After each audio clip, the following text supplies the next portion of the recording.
जाबाज, हमें तो लगता है तुम भी उन्हीं से मिल गए हो, इसीलिए जहर से भरा ये तरकश हमारे सीने में खाली कर रहे हो। इसीलिए जिसे आप जहर में बुझे हुए तीर समझ रहे हैं, वो एक ऐसा कड़वा सच है जिसे आपको समझना ही पड़ेगा कुंवर।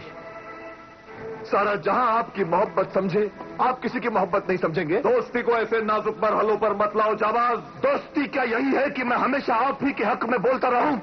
आप जो देखे मैं वही देखता रहूं, आप जो समझे मैं वही समझता रहूं? मैं महाराज के सामने अपने खून की कसम देकर आया हूं कि आप विजयगढ़ तब तक नहीं जाएंगे जब तक आपको वो हुक्म नहीं देंगे। जाबाज, ये तुमने क्या किया? कसम खा ली, वो भी अपने खून की, उस खून की जो हमेशा हमारी हिफाजत के लिए बहा है। इस खून को तुम महाराज के सामने बेच आए। हम मजबूर थे कुंवर, महाराज ने हमें मजबूर कर दिया था। दुनिया की ऐसी कोई मजबूरी नहीं है जो हमारी और तुम्हारी दोस्ती और चंद्रकांता की मोहब्बत से बढ़कर है। ओहो, तो महाराज सुरेंद्र सिंह ने यह किया है, हमको महारानी मां देकर हमसे हमारा दोस्त छीन लिया। नहीं कुंवर, आवाज, जो बात आज तक हम सारी दुनिया से कहते आए हैं वो तुम भी सुन लो। हमारे लिए दुनिया का कोई रिश्ता चंद्रकांता की मोहब्बत से बढ़कर नहीं है, तुम्हारा भी नहीं। और आज हम यह ऐलान करते हैं कि आज से जाबाज हमारा दोस्त नहीं, हमारा दुश्मन है। कुंवर वीरेंद्र विक्रम सिंह, जो कसम मैंने ली है वो तो कुछ भी नहीं, मगर जो कसम महाराज ने ली है, यानी कि महाराज ने भी तुम्हारे साथ कोई कसम ली है। वो कसम पूरी होगी या नहीं ये तो वक्त ही बताएगा। अगर जाबाज के रहते हुए आप नौगढ़ छोड़कर विजयगढ़ नहीं जाएंगे, कौन रोकेगा हमें? तुम्हारी हैसियत क्या है? चले जाओ तुम यहां से, चले जाओ।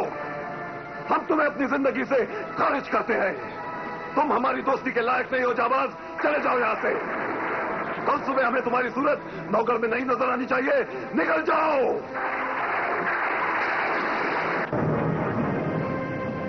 मैं आपको माफ करता हूं इस गुनाह के लिए, क्योंकि आप जानते ही नहीं कि आप क्या करें।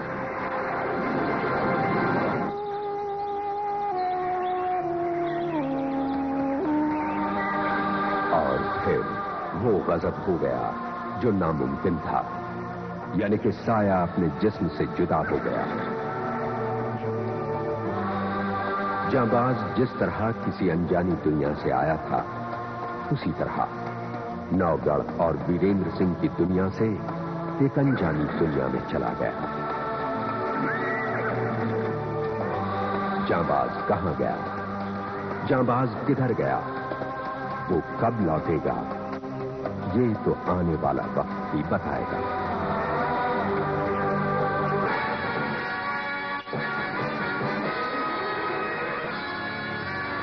क्या सुन रहे हैं हम? क्या हो रहा है हमारे राजमहल में? इतनी बड़ी बात हो गई और हमें किसी ने बताया तक नहीं। दो बेटों के बीच झगड़ा हो गया और हमें खबर तक नहीं दी गई।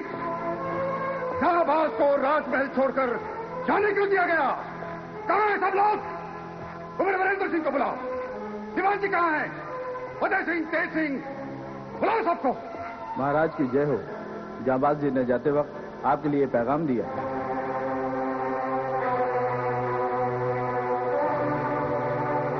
महाराज के हुजूर में जाबाज का सलाम।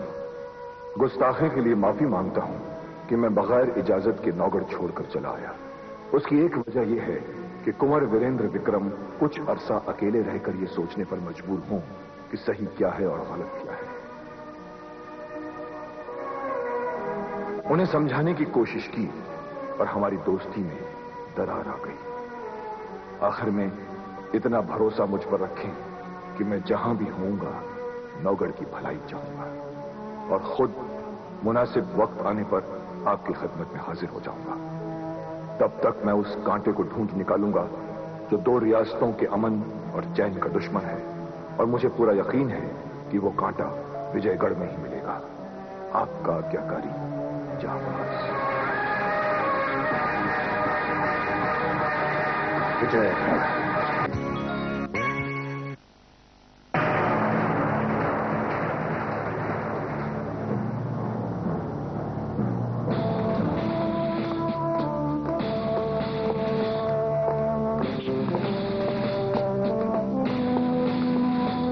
महाराज की जय हो। महाराज, ये नौगढ़ का बागी है और हमारी शरण में आया है। हर बागी दुश्मन की शरण में आकर अपनी जान बचाना चाहता है दीवान जी, लेकिन हम हैरान हैं कि ये अभी तक जिंदा कैसे है। इसकी जगह इसका कटा हुआ सर हमारे कदमों में होना चाहिए। महाराज, ये हमारी शरण में आया है और हमारा बंदी है। बंदी का सर नहीं काटा जाता। हाँ, ये बागी जरूर है, लेकिन हमारा नहीं, नौगढ़ का। बागी के सर में सिर्फ बगावत होती है दीवान जी, वो चाहे उसके अपने मालिक से क्यों ना हो। इसलिए हर बागी का सर काट देना चाहिए। जान के अमान महाराज, राजाओं को शोभा देता है कि वो कटे हुए सर पर पांव रखकर निकल जाएं, लेकिन हम तो मंत्री हैं, दीवान हैं। हमारा फर्ज न सिर्फ इतना है कि कटे हुए सर का इस्तेमाल करें, बल्कि इंसान का इस्तेमाल करके उसका सर काट दें। रात भर सिपाहियों की भाग दौड़ हमने भी सुनी दीवान जी, लेकिन हमें नहीं मालूम था कि वो बागी आपकी शरण में है, और जिसे आप बचाना चाहें उसे हम भी नहीं मार सकते।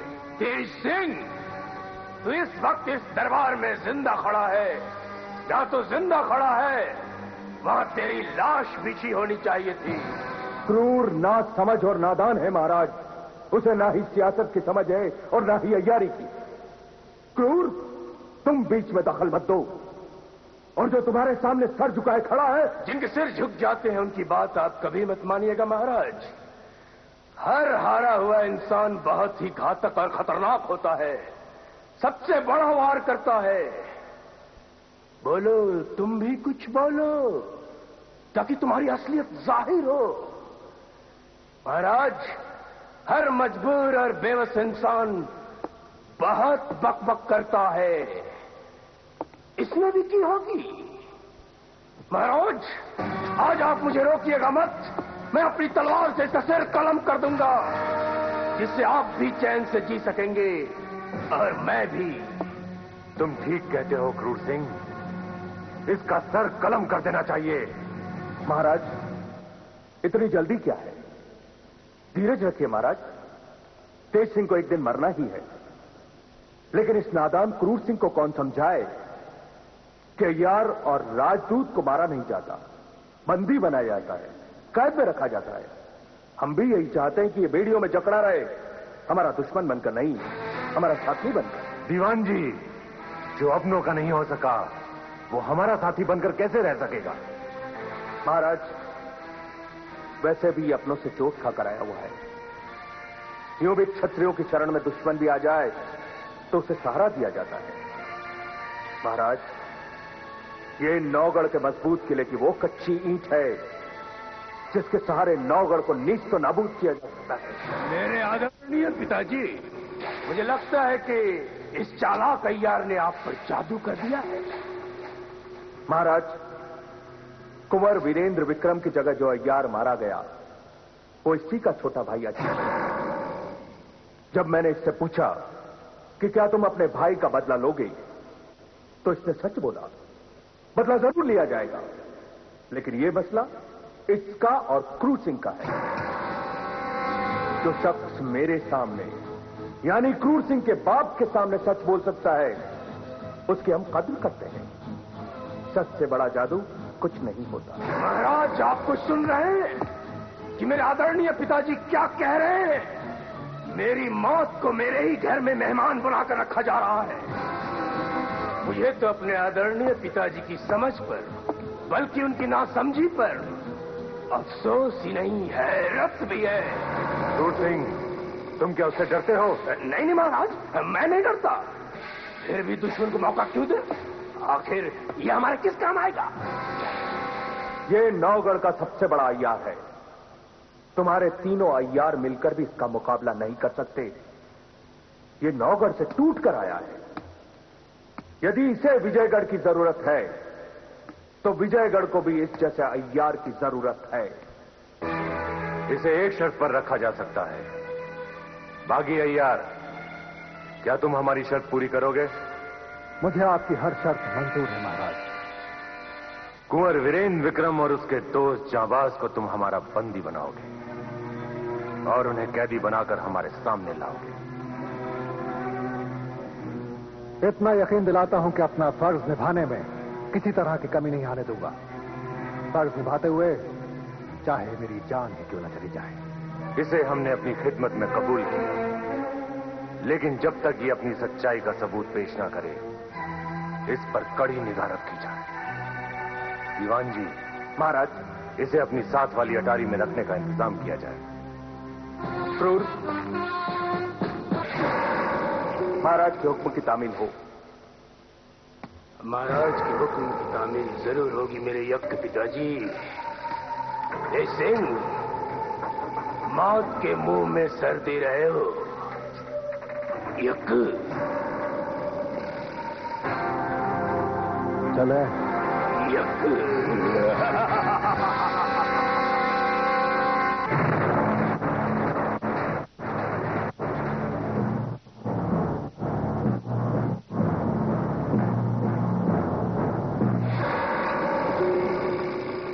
महाराज की जय हो। दीवान जी, जरूर कोई खास और अहम वजह होगी जिसकी वजह से तुम्हें यहां इस वक्त आना पड़ा। महाराज, खास वजह नहीं होती तो मैं आपकी सियासी गुफ्तगू में कभी खलल नहीं डालता। और वो खास वजह जल्दी से कह दो। ध्यान रहे कि हम भी सुन रहे हैं। यही तो गम है कि आप भी सुन रहे हैं। महाराज, वो खास वजह यह है कि मेरी नींद, मेरा चैन, मेरा आराम सब कुछ लुट गया है। हाँ महाराज, वफादार खादिमों की नींद, उनका आराम तब हराम हो जाता है जब उनके मालिकों की जिंदगी खतरे में पड़ जाती है। अब किसे खतरा है क्रूर सिंह? किसे खतरा है ये बात की बात है महाराज, लेकिन किससे खतरा है? जब हम सोचते हैं तो हमारा चैन धुएं की तरह उड़ जाता है। वीरेंद्र विक्रम तो हमारे हाथों से बच निकला, लेकिन अब न तो खुद चैन से बैठेगा, न हमें चैन की सांस लेने देगा। महाराज, अगर मेरा बस चले तो मैं नौगढ़ जाकर उसे वहीं बेबस कर दूं, लेकिन फिलहाल हम ये कर नहीं सकते। इसलिए मैंने तय किया है कि मेरा चांद महल जाना बहुत जरूरी है। चांद महल? चांद महल जाना जरूरी क्यों है क्रूर सिंह? चंद्रकांता महाराज, चंद्रकांता। विजयगौड़ और आपकी इकलौती वारिस चंद्रकांता। महाराज, चंद्रकांता चाहे जैसा भी सलूक करे मेरे साथ, लेकिन मैं अपने फर्ज, अपनी वफापरस्ती को कभी नहीं भूल सकता। महाराज, चंद्रकांता को खतरा है तो सिर्फ वीरेंद्र विक्रम से। वीरेंद्र विक्रम के पैरों में तो हम जंजीर नहीं डाल सकते, लेकिन कम से कम अपनी मासूम चंद्रकांता की हिफाजत तो कर सकते। शाबाश, शाबाश क्रूर सिंह, शाबाश। इसे कहते हैं वफादारी। जो तुम सोच रहे हो वही मैं भी सोच रहा था। राजकुमारी चंद्रकांता को हिफाजत की जरूरत है और उन्हें वो हिफाजत हम खुद देने जाएंगे। बिल्कुल बिल्कुल, आप ही को जाना चाहिए मेरे यज्ञ पिताजी। लेकिन मेरे ख्याल से आपकी उम्र इतनी हो गई है कि अब दिन पर दिन आपकी शक्ति नष्ट होते चली जा रही है। अगर वीरेंद्र विक्रम वहां आ पहुंचा तो उसका मुकाबला कौन करेगा? उसके लिए आपको क्रूर सिंह की जरूरत पड़ेगी, अपने बेटे की। बेटे की समझदारी पर हमें फक्र है, लेकिन उसकी नादानी पर रंज भी है। महाराज, ये उसकी हिफाजत करने के लिए जा रहा है जिसने चाबुक मार मार कर इसकी चमड़ी उधेड़ दी थी। हमें खुद यकीन नहीं होता, वो बेचारी क्या यकीन करेंगे? क्रूर सिंह, दीवान जी ठीक कहते हैं। चंद्रकांता तुमसे वैसे भी नाराज है और तुम्हारे वहां जाने से उसकी नाराजगी और बढ़ जाएगी। हम तो यही चाहते थे कि तुम खुद वहां जाते, लेकिन दीवान जी की समझ ने हमें कायल कर दिया। इन्हें जाने दीजिए। हमारे अलावा चंद्रकांता के लिए दीवान जी वैसे भी पिता समान है। और क्रूर सिंह, हमें तुम्हें वैसे भी अपने आसपास देखने की आदत होती है। कितनी बेहुदा है ये आदतें। महाराज, मैं एक बार फिर कहता हूं, जो काम मैं कर सकता हूं मेरे पिता नहीं कर सकते। बेशक, और जो काम हम कर सकते हैं वो तुम नहीं कर सकते हो। कुंवर वीरेंद्र को क्या पता कि राजकुमारी चंद्रकांता को चांद महल भेज दिया गया है। यदि वो हमला करेगा तो विजयगढ़ पर करेगा, और विजयगढ़ में महाराज को क्रूर सिंह जैसे नौजवान की आवश्यकता है। दीवान जी ठीक कहते हैं और यही मुनासिब होगा। दीवान जी, आप चांद महल जाने की तैयारी कीजिए। जो आज्ञा महाराज।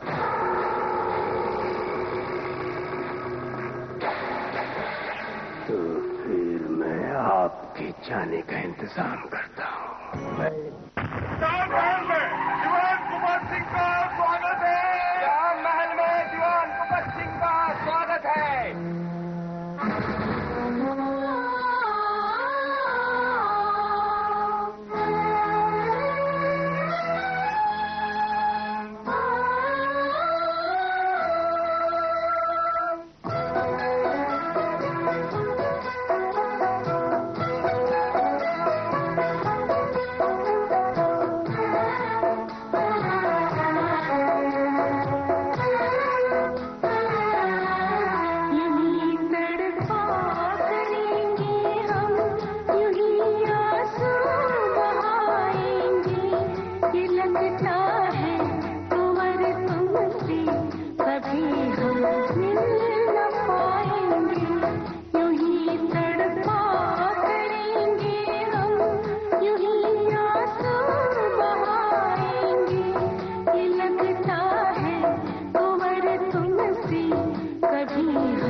आपने एक उठते हुए तूफान को रोकने की कोशिश की, लेकिन अब वक्त आ गया है कि ये उठता हुआ तूफान अपने साथ हर उस चीज को उड़ा ले जाए जो उसके रास्ते में रुकावट बने।